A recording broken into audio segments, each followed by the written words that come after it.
So I've got a news article here that is rehashed from the Epoch Times.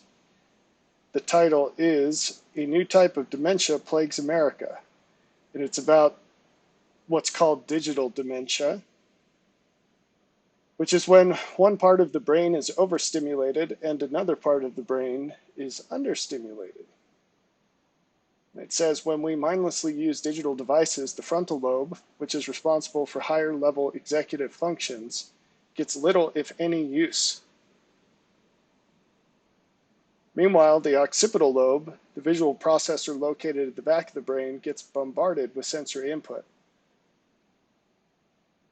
If you don't think that's happening left and right, here's a statistic.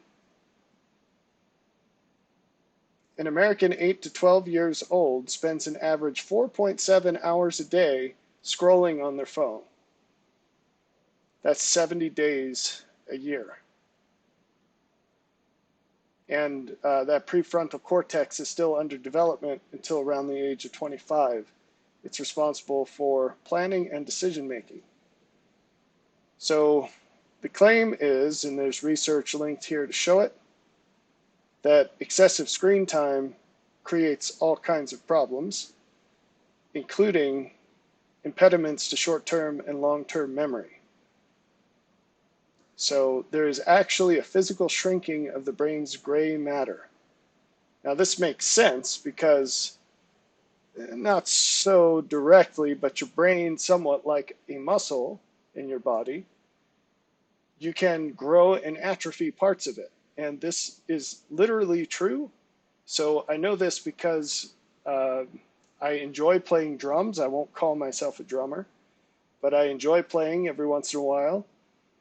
Every once in a great while, it turns out. But when I first started to play, it was extraordinarily difficult to use your hands and feet, to use my hands and feet. I don't use your hands and feet when I'm drumming. That'd really be something.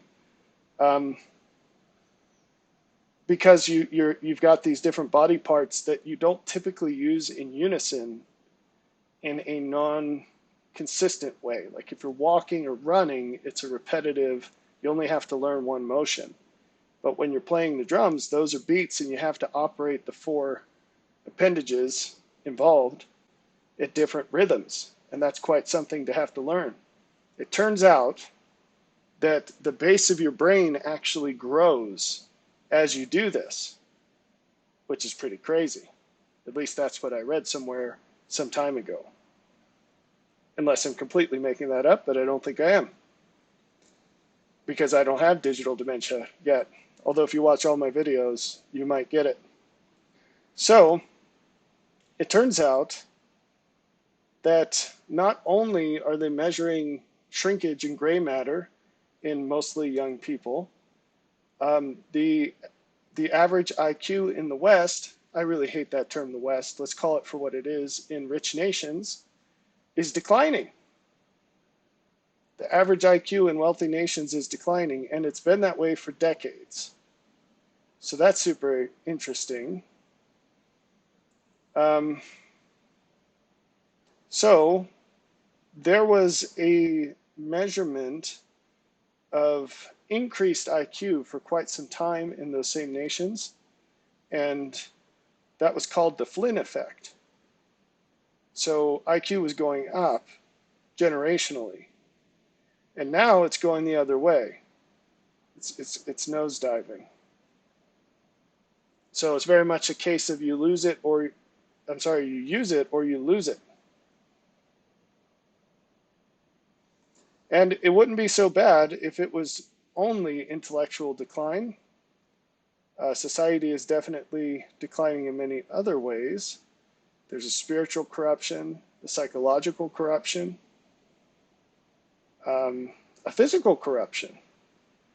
So here's a quote: "The country is becoming fatter, sicker, older, and dumber." Those are all facts.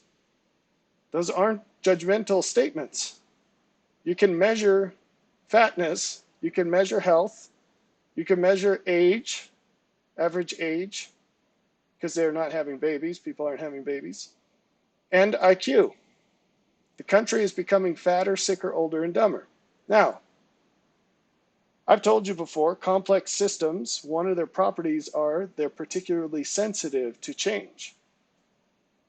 If those changes are happening, and they are, across most of the people in this and other countries like this, and they are, what do you think's going to happen? Bad stuff, in short. Bad stuff. So imagine a table, a big old table, a kitchen table, and imagine it's one of those kitchen tables that only has one post, so it's got a single column in the center. But instead of having the feet that go out towards the rim of the table, it's just the column. It's just balanced there. And it is piled high with stuff.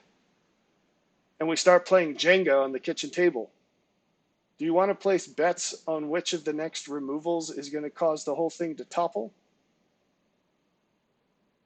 Because that's what's going on right now. So, something to think about. In summary, good grief, people, please don't let your adolescent children have unrestricted cell phone access. There really isn't a good reason in general for them to have a phone. If you do the research, and you should, the costs are extremely high. And that's not to say there's never a case for someone having one, a kid having one, but good grief. You may as well give them meth.